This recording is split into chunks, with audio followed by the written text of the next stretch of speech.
Hi everyone, this is Jason Zach from Nathaniel School of Music.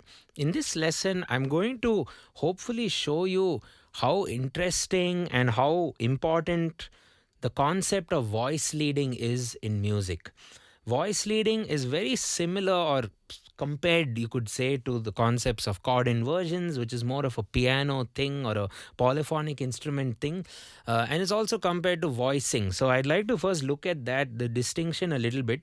And then I'd like to show you five essential or five things that make voice leading either beautiful for adding to your music or just important to learn in general. Usually people talk about it in a very theoretical way. There is a lot of classical theory on voice leading to study counterpoint, harmony, and so on. I just like to give you an overview as to what I like about it and how it changes my workflow as a composer or as a musician in general. Okay, so first off, chord inversions versus voice leading versus voicing, those three things.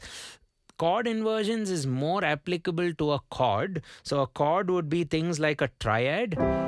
And whenever you look at an inversion, it's a matter of you or jumbling the notes or thinking of it. The way I like to think of inversions is you look at your chord and then you look at this in a set of notes clockwise. So C major would be C, E, G clockwise, and then the next thing would be C, E, G, E, G, C, G, C, E. So you have all those three shapes, namely your root position, first inversion, and your second inversion.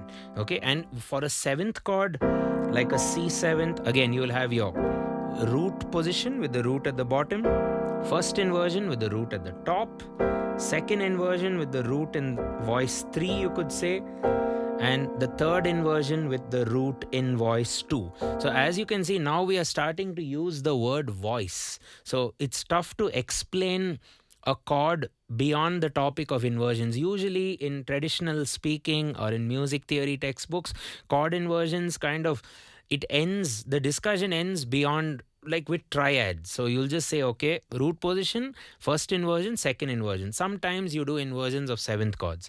Now voicing. Voicing is basically how you would like to play the chord of interest.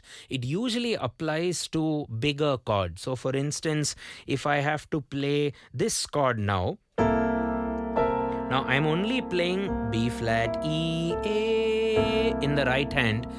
You may think, oh, what is this chord? It doesn't even look like a triad, right? So if you look at or spell out the intervals with respect to the root, which in this case is C, you have a B flat, which is the minor seventh or flat seven or dominant seventh, and then we have a E, which is the major third, and then you have the A, which is the 13. Why 13? Because you have a 7. So when you have a 7, you have to call that a 13. So you could refer to that as probably a C13 or a C713 in a bracket or something like that. What about something like this? This could be a ninth. So the voicing of a chord, sometimes you could do a cluster voicing like this. So this is more of a texture where you're saying I'm playing an F minor ninth, but not with the G at the top, which is traditionally formed with thirds. So I'm playing it as this cluster of 3 notes alongside the 7th. So you get that 9th also in there. I could also look at a voicing like this. things like this. Right? All yielding maybe different chords or different shapes of the same chord. So we kind of go beyond the concept of inversions. Or in some cases, we assign a name just for a voicing. So for example, a 6/9 chord, which is 1, 3, 6, 9. Okay, that's a 6/9 voicing. Or for a quartal chord, where you voice your harmony in fourths instead of thirds. Or a quintal chord. Quintal chords are more common for the left hand or the bass register. Things like that. So those are quintal chords. So voicing is more a term used when you tell each other or you understand that this is how I'm going to play that chord. So A flat minor 9 should be played in this way, and not in the traditional way, which is also nice, come to think of it. Yeah. So now coming to voice leading. Voice leading is more, now chord inversions and voicing is more a static concept. It's to do with a specific chord. Voice leading is where you're talking about how you transition from one chord to the next chord, or from one harmonic entity to the next harmonic entity. And when I say harmonic entity, I mean multiple notes. I'm not saying how a melody should go from one note to the other, or how a single note. It's always a cluster of notes. It could be 3 notes and then going to the next set of 3 notes. Now, what are the rules and regulations there? There are a lot. For classical music, for jazz music, there are a lot of books on the rules to move your harmony. And in a sense, it's a very interesting concept, and it makes it very different than learning just chord progressions, because it's not about chords. It's about saying I'm playing a chord. Let's say I start from here, and now I'm respecting or I'm identifying each and every note of the chord one by one. So that'll be la da da, which is the current F minor with an F in the bass. And I'm also identifying the positions of each of the notes. A flat in the bottom, C in the middle, F in the top. And based on that, I'm looking at each of these notes as a voice, and then asking myself, should I move, when I do go to the next chord, what happens to these voices? Should they move randomly, or should they move following something easy for the listener's ear? Should they move following a melodic motion? Should it be catchy? Which part, the bottom part or the top part, should steal the show or shine out? Things like that. And also, what is the interval between the voices? Are we doing it between the octave, or are we trying to go beyond the octave? So that's what we are going to discuss and more in this talk about voicing. So stay tuned till the very end, and don't forget to hit that subscribe button if you like the lesson. Turn on the bell icon also for regular notifications. And yeah, let's get cracking. First off, with voicing. So if I take a C major chord, let's say C, E, G, the transitions should sound smooth. So if I have to go from C major to F major, I could go with inversions, but I could also do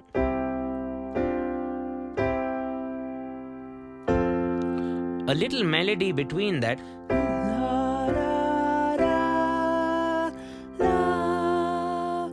And either ways, even if I don't do that melody, look at all the individual voices now. Very singable. Again, very singable. That's a low voice. Super easy to sing. It's literally the same note. And if you do this across different inversions, let's say you get a different vibe. You get that la da at the top, and the na na na na, and then da. This is how voices could be assigned. You could say that's the soprano, that's the alto, that's the tenor, that's the bass. So na na, soprano, alto, tenor, Now the bass can walk around or jump around, but in some cases you can even make the bass motion a lot smoother by doing maybe pum pum pum pum pum pum pum pa ba bum or pum pa ba ba bum. Okay, so the bass ends up being a very creative register or a very creative voice, because you can actually compose a bass line in order to make the transition smooth, and people will remember the bass line alongside the soprano as well. So the cool thing about voicing is, the transitions sound smooth or are made to sound smooth to make it, I guess, singable, which is why they use the word voice or voice leading. And a good way to practice this is with a simple concept called cadences. I've done a lesson on cadences, check it out in the description, where if you're going from C to F, C will be the 5 of the F. So this would basically be the perfect cadence or the authentic cadence. And if you practice singing all the voices of this cadence, you're good to go. Da-da, la-da, la-da, la-da, la-da, la-da, la-da, or la-da. There'll always be one note in common with the perfect cadence, which is a 5-1, and also practice the Plagal cadence, which is a 4-1. So in the key of, let's say, B flat major, the 4 is E flat. So you're doing so let's try and work this out.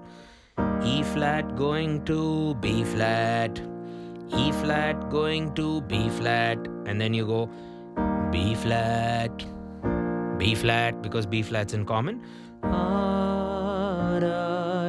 G, F, G, F, or E flat, D. That's the obvious one, the soprano.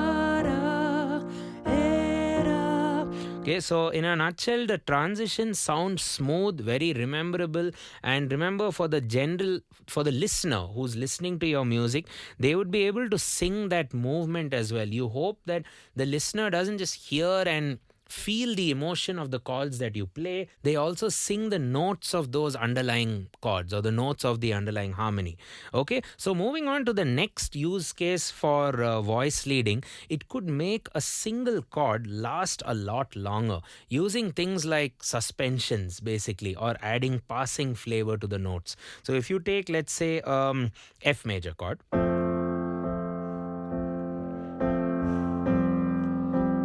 basically floating the third, see? And I'm just calling it F major.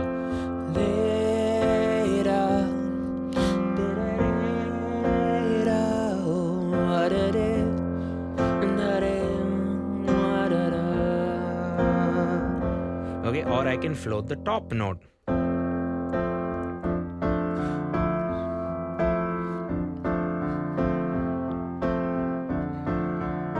Maybe.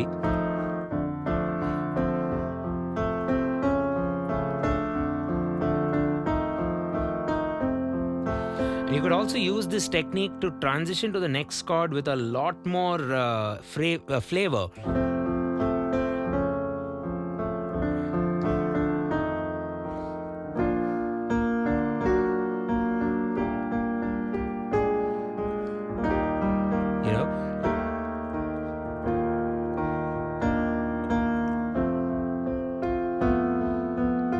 If you want a tritone, so just float a voice or two. You can even float.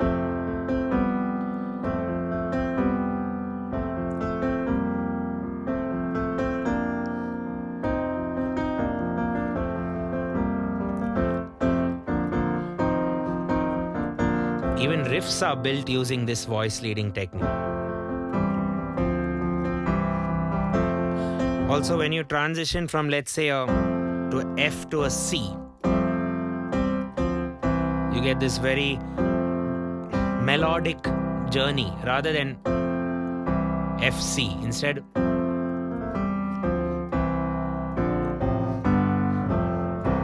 that song, I'm sure. So basically, you can make a single chord last longer. I forgot to also talk about the bottom. So if you take a F minor chord,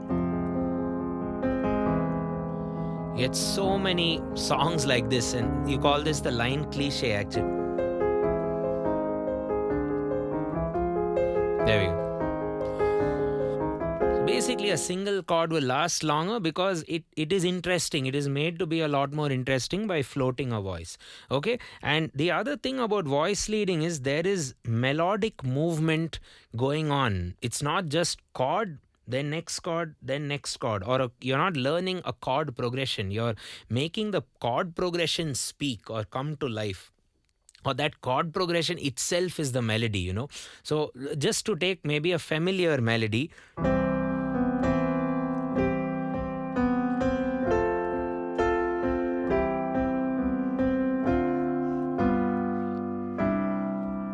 Things like that. So it is kind of be very, very much like a hymn, you could say.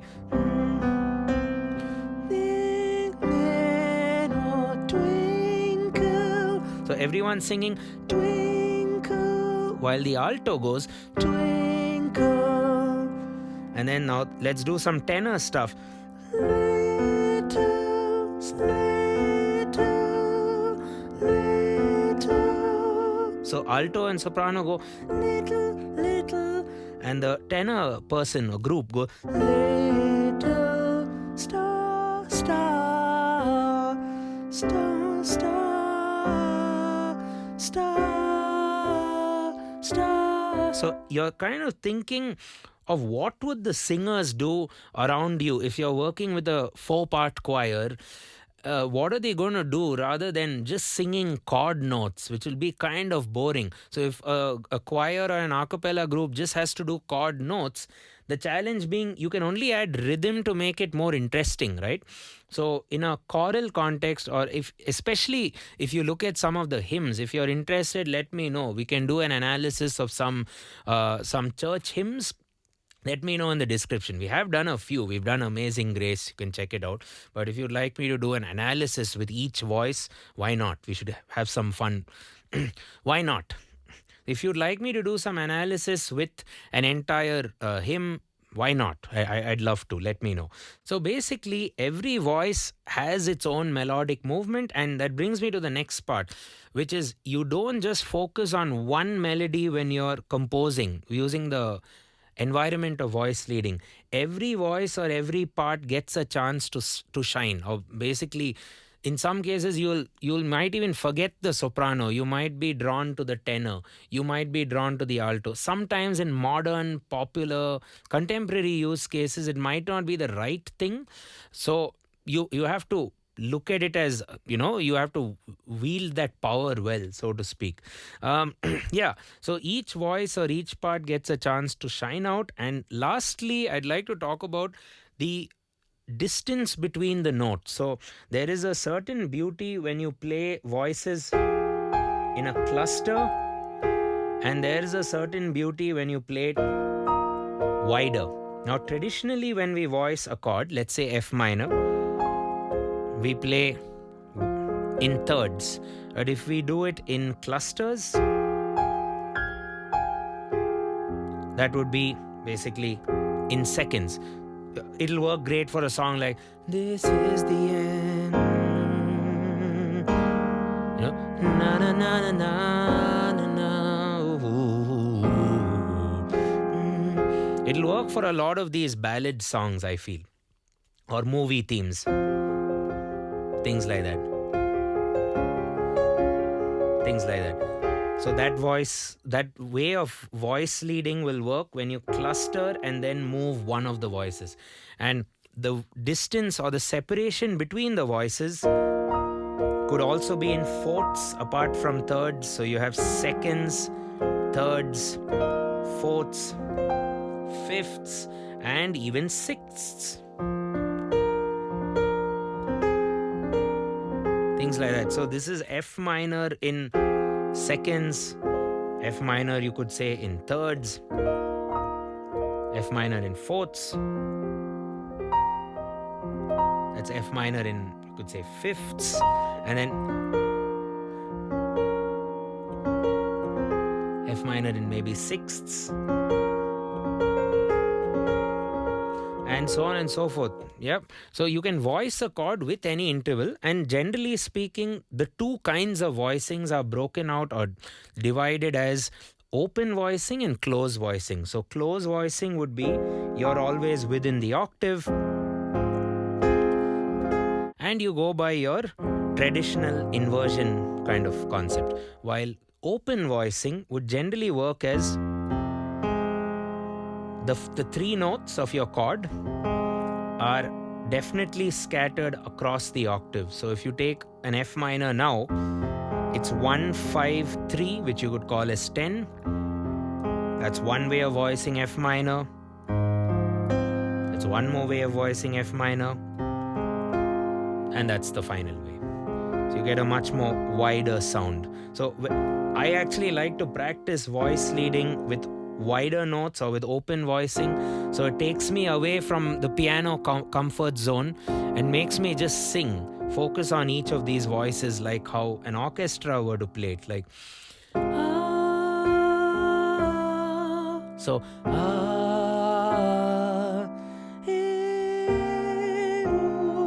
that would be B flat,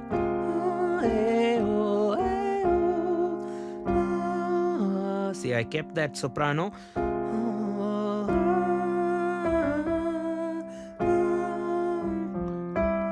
Or I can move the bottom one.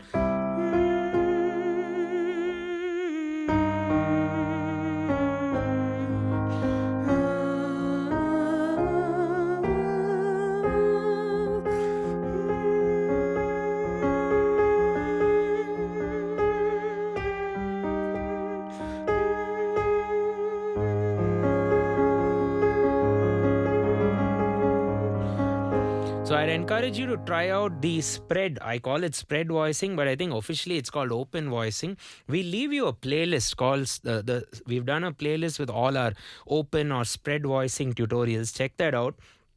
And if you feel you want to first work on your chord inversion chops and get better with that, or go from a more preliminary level, go to our chord inversions playlist as well. You'll find a lot, and it's useful. At the moment, we've set up a free tutorial section on Nathaniel School's website.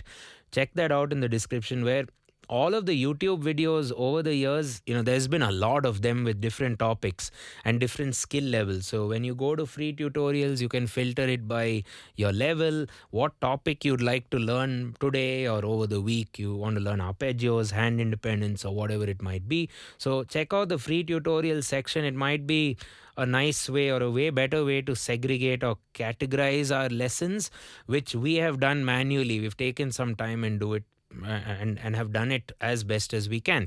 So check that out. And you also could support us with our Patreon page, where for just $5 a month, you'll get my handwritten notes, and for $15 and plus, you'd also be able to send me your music, and I will review it and just let you know my thoughts, maybe how you can improve your technique. You can also join some live workshops along the way, and so on. And that's about it. If you'd like to learn something regular at the school, we have our courses on nathanielschool.com. You might want to fill up a form or chat or reach out to one of our course advisors. Thanks a ton for watching the video. I will catch you in the next one. Cheers.